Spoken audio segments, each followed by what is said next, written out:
I'm just cutting up the fat to render it, which is just melting it down. That will mean we've got a liquid form of fat, and then we're going to use that to make our Wagyu Fat Salted Caramels. Just add a bit of water.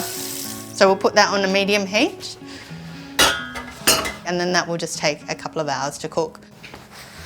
3 hours later, once that is ready to go, you'll have a liquid form of fat, but if you keep it, it will solidify, and then you'll end up with this really beautiful, clear, white fat that we can use to make our caramels. So what we're going to do first is melt some of that fat down with some cream. Again, we're not cooking this, it's just a really gentle heat just to mix it all together. So the cream and then the fat. So if you're looking at ratios, it's about a fifth fat to cream.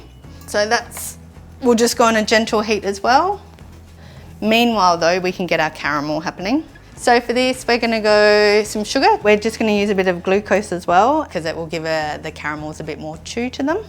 We're just gonna put enough water in that caramel to moisten all the sugar. So not heaps. Okay, and so then that just goes on the stove, and we'll start that at quite a high temperature until it all melts, and then we'll turn it down so we can keep a bit of an eye on it. Meanwhile, the cream and the fat have all melted in together, so we can just take that off the heat, ready to add to the sugar. The bubbles are getting slower, it's getting quite dark. So at this stage you need to really keep your eye on it, because it can all go horribly wrong here. You can see it's just on the verge of burning, but not quite. So we'll take that off the heat for a second. And then this is when we'll add the cream and the fat.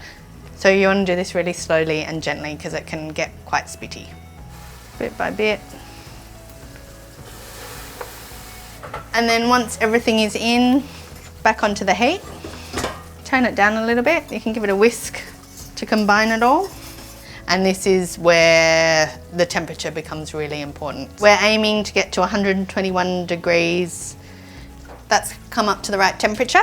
So now we just have to pour it into our lined tray.